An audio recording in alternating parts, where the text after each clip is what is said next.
Down it, down it, down it, down. Down it, down it, down. Toodaloo, tooty-too, tooty-ooty, tooty-too.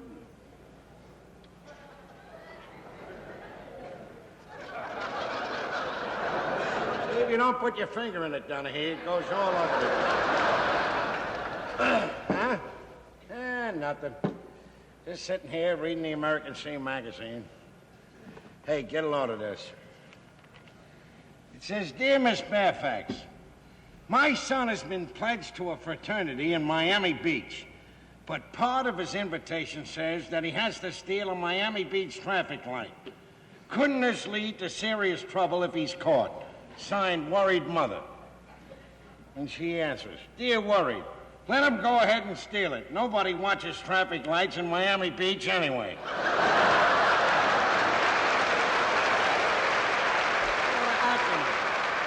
Oh, he's in the back. I'll call him out. Hey, Grace!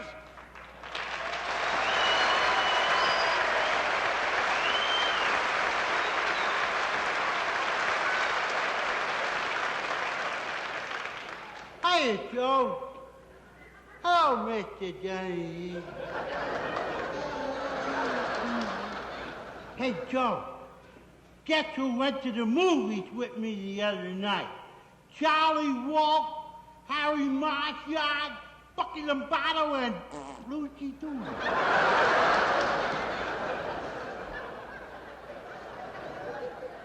What a terrific picture, Joe. It was all about the three musketeers. You know what the musketeers are. They got those big ears and they go around singing M-I-T-K.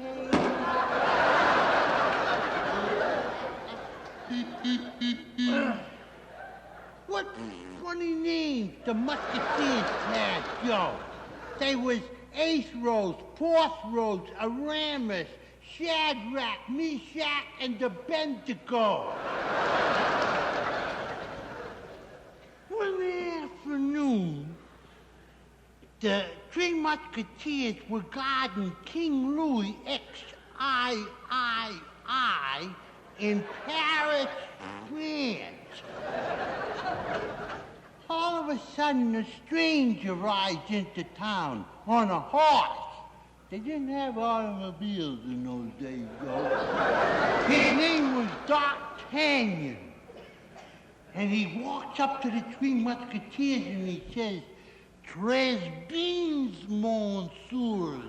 Comment allez-vous, silver plate, you all. He was from South France. I want to become a musketeer. I would give my life to be a musketeer. And the three musketeers says, yeah, this is a dangerous job. This takes a man with courage, heart, and spirit. And what are your qualifications? And D'Artagnan says, ooh, I have been a school crossing guard, a den mother, and a camp counselor. They said, okay, raise your right hand. Do you solemnly swear that you will defend and honor and guard King Louis XIII? D'Artagnan says, I don't even know what a Louis II is. And Athos says, that's King Louis XIII.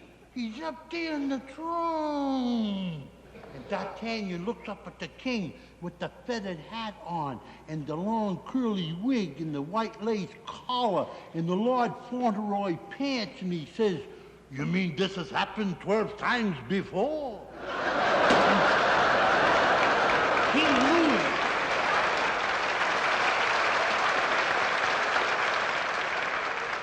King Louis rises from the throne, Joe, and he speaks. He says, where is Signor Picasso, my royal painter?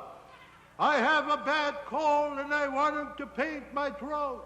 So the three of them go over to the left bench, Joe, where all the kooky artists hang around looking for Picasso. And D'Artagnan rushes up the street, and he stops a street violinist, and he says, "Do you know Picasso?" And the violinist says, "No, but I know every little bird sings a whistle." He said, "No."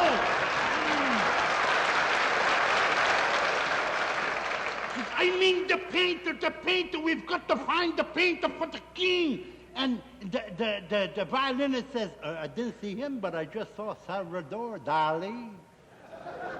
And D'Artagnan says, "Are you sure it was him?" He says, "Naturally, of course." He walked by me. He said, "Hello, fiddler." I said, "Hello, Darlie." And D'Artagnan said, "Hello, Darlie. Hello, Darlie. That's got a good sound." And he grabbed a hold of the violin and he started playing, Joe. And that was the beginning of "Won't You Come Home, Bill Bailey."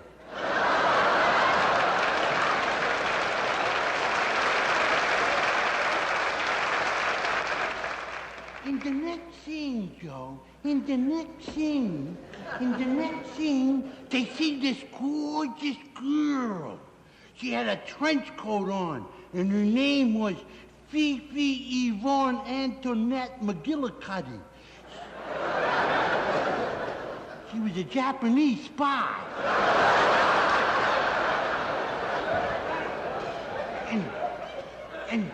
And she was gorgeous, Joe. She had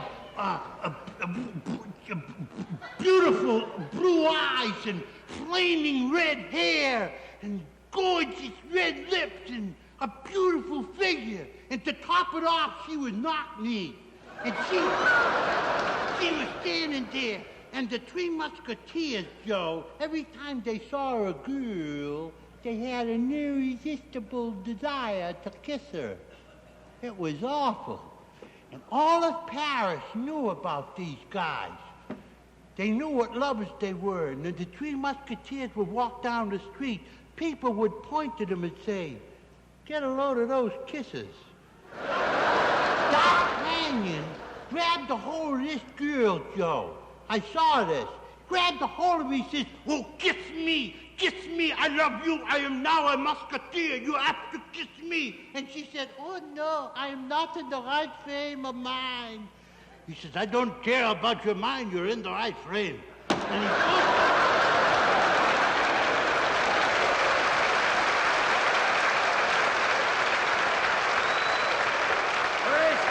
How about singing Donahue me a little tune? Okay, Joe. Hey, Donahue, put it down at number 477.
Okay, Joe. See you next week, Mr. Donahue.